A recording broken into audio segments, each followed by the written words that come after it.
എന്താ എല്ലാവർക്കും സുഖമല്ലേ? നമ്മുടെ ഇവിടെ കടലെടുത്തു. എന്താണെന്നറിയില്ല. അടുത്ത മാസമാണ് കർക്കിടകം. പക്ഷേ നേരത്തെ കൂട്ടി കടലെടുത്തു. രാത്രി ഉറങ്ങാൻ പറ്റുന്നില്ല. വീട് ഭയങ്കരമായിട്ട് ഭയങ്കര ശക്തമായിട്ട് കടലെടുത്തിട്ടുണ്ട്. ആരും പണിക്ക് പോയത് കാണുന്നില്ല. കടലായത് കൊണ്ടായിരിക്കുമെന്നറിയില്ല. ഇന്ന് പണി വളരെ മോശമായിരുന്നു. വരെയുണ്ടോ ഭയങ്കര ശക്തമായിട്ട് കടലടിക്കുന്നുണ്ട്. നല്ല കടലെടുത്തിട്ടുണ്ട്.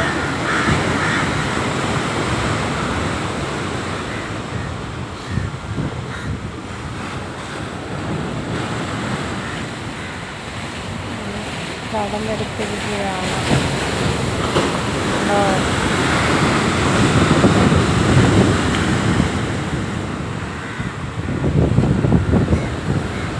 പണിക്ക് പോകാൻ സഹോദരങ്ങൾ ആരെയും കണ്ടില്ല. കടലായത് കൊണ്ടായിരിക്കാം. രാത്രി ഉറങ്ങാൻ പറ്റുന്നില്ല. ഭയങ്കര കടലിൻ്റെ സൗണ്ടാണ്. തിരമാലടിക്കുന്നതിൻ്റെ. ഇവിടെ കല്ലിട്ടിട്ടുണ്ട് സൈഡ്. എന്നാലും അത് കടന്നു വരും. അത് കടന്നു വരും എന്ന് ഞങ്ങൾക്ക് പ്രതീക്ഷയുണ്ട്. എന്ന് വെച്ചാൽ അങ്ങനെ വന്നു പോയ വീടുകളൊക്കെയാണ് ഇതൊക്കെ.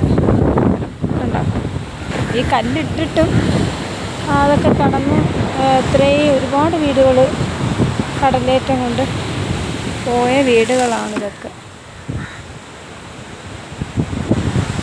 അപ്പോൾ അതുകൊണ്ട് നമുക്ക് കല്ലിട്ടൊന്നും പറഞ്ഞാൽ നമുക്ക് ആശ്വസിക്കാൻ പറ്റത്തില്ല. എൻ്റെ വീടിങ്ങനെ കടലിൻ്റെ അടുത്തായതുകൊണ്ട് ഒരു പേടിയില്ലായ്മയില്ല. പേടിയുണ്ട്. എല്ലാവരും പ്രാർത്ഥിക്കണം കടലൊന്ന് ശാന്തമാകാൻ. കടലമ്മ എന്താ ഇത്രയും ശക്തമായി ഇപ്പോഴേ ദേഷ്യം കാണിക്കുന്നതെന്നറിയില്ല. ഭയങ്കരമായിട്ട് കടന്നടിക്കുന്നു. ആരും പണിക്ക് പോകുന്ന കാണുന്നില്ല. കടലായതുകൊണ്ടാണോ എന്നറിയില്ല കേട്ടോ. കടൽ ഇങ്ങനെ ശക്തമായിട്ട് കടലടിക്കുന്നത് കൊണ്ടാണോ? ചെറിയ കാറ്റുണ്ട്. ചെറിയ കാറ്റൊക്കെ ഉണ്ടെങ്കിൽ അവർക്ക് പോകാൻ പറ്റത്തില്ല. കാറ്റും കടലും ഒക്കെ ആണെങ്കിൽ അവർക്ക് പണിക്ക് പോകാൻ ഭയങ്കര ബുദ്ധിമുട്ടാണ്. നമ്മുടെ ഇവിടുത്തെ സഹോദരങ്ങൾക്ക് ജൂൺ ജൂലൈയിൽ ഒട്ടും പോകാൻ പറ്റത്തില്ല. ആകെ നമ്മളെല്ലാവരും അബതാളത്തിലാണ്, വിഷമത്തിലാണ്.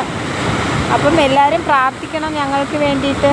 ഞങ്ങൾ ഈ തീരദേശത്ത് കിടക്കുന്ന എല്ലാവർക്കും വേണ്ടിയിട്ട് നിങ്ങളെല്ലാവരും പ്രാർത്ഥിക്കണം. രാത്രി ഞാൻ നല്ലപോലെ പേടിച്ച്. ഈ കടലടിയുടെ സൗണ്ട് വല്ലാത്തൊരു സൗണ്ടായിരുന്നു. ഇന്നത്തേക്കാളും സൗണ്ടായിരുന്നു. അത് വീട് കുലുങ്ങുന്ന കണക്കൊക്കെ തോന്നുന്നു. തറയൊക്കെ വെടിഞ്ഞു. നല്ല പൊട്ടലുണ്ട് കടലിൻ്റെ ഇത് കൊണ്ടിട്ടേ. നല്ല പൊട്ടലുണ്ട് കടലൊക്കെ.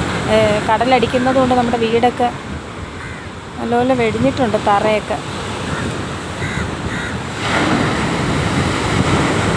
ഇനി എന്താണോ വഴി, എന്താണോ മാർഗം ഒന്നും അറിയത്തില്ല. നിങ്ങളുടെ പ്രാർത്ഥനയാണ്. നിങ്ങളെല്ലാവരും പ്രാർത്ഥിക്കണം എപ്പോഴത്തെ പോലെ കുഴപ്പങ്ങളൊന്നും ഇല്ലാതിരിക്കാൻ വേണ്ടിയിട്ട്. ഇത് പറയാൻ വാക്കുകളില്ല. അതിൻ്റെ ഇടയ്ക്ക് പാലവും പോയി. പാലം ഉണ്ടെങ്കിൽ മാത്രമേ നമ്മുടെ സഹോദരങ്ങൾക്ക് വെള്ളം ഒക്കെ അങ്ങോട്ട് കൊണ്ടുപോയി പണിക്ക് പോകാൻ പറ്റുള്ളൂ. പാലം ഇല്ലാത്തത് കൊണ്ടാണ്. പാലം എന്താ നടുവേ കൊണ്ട് പൊട്ടിപ്പോയിരിക്കുന്നത്. അപ്പോൾ ഇലക്ഷന് ജയിച്ച ഇലക്ഷന് വോട്ട് ചോദിക്കാൻ വന്നവർ അന്ന് പറഞ്ഞായിരുന്നു നിങ്ങൾ ജയിപ്പിക്കും, ഞങ്ങൾ ജയിക്കുകയാണെങ്കിൽ തീർച്ചയായിട്ടും നിങ്ങൾക്ക് ഞങ്ങൾ പാലം പണിത് തരാമെന്ന്. അവർ ജയിച്ചു പോയി. പ്രിയപ്പെട്ട സഹാവ് ശശി തരൂർ പുള്ളിക്കാരൻ ജയിച്ചു പോയി. പക്ഷെ പാലം പണിഞ്ഞിട്ടില്ല. പിന്നെ BJP അവർ വന്ന് പറഞ്ഞു തോറ്റാലും ജയിച്ചാലും ഞങ്ങൾ പാലം പണിഞ്ഞു തരാം. അവർ തോറ്റു. പക്ഷേ പാലം പണിഞ്ഞിട്ടില്ല. പാലം അങ്ങനെ കിടപ്പുണ്ട്.